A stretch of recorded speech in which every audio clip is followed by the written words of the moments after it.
How to configure proxy settings in Google Chrome using 4G proxies. Just open the website www.4gnet online. Then click on the Login button. Enter your login details, then click on the Login button. Then click on your active proxies. Copy the proxy information.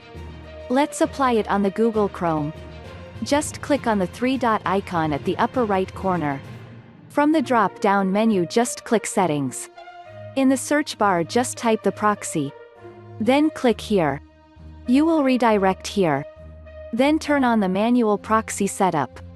Enter your HTTP address and port address here. Then click on Save button. Let's check it on the ipqualityscore.com using Chrome. Open the Chrome, and when you open any website you will see this screen. Just enter the username and password and click the Sign In button.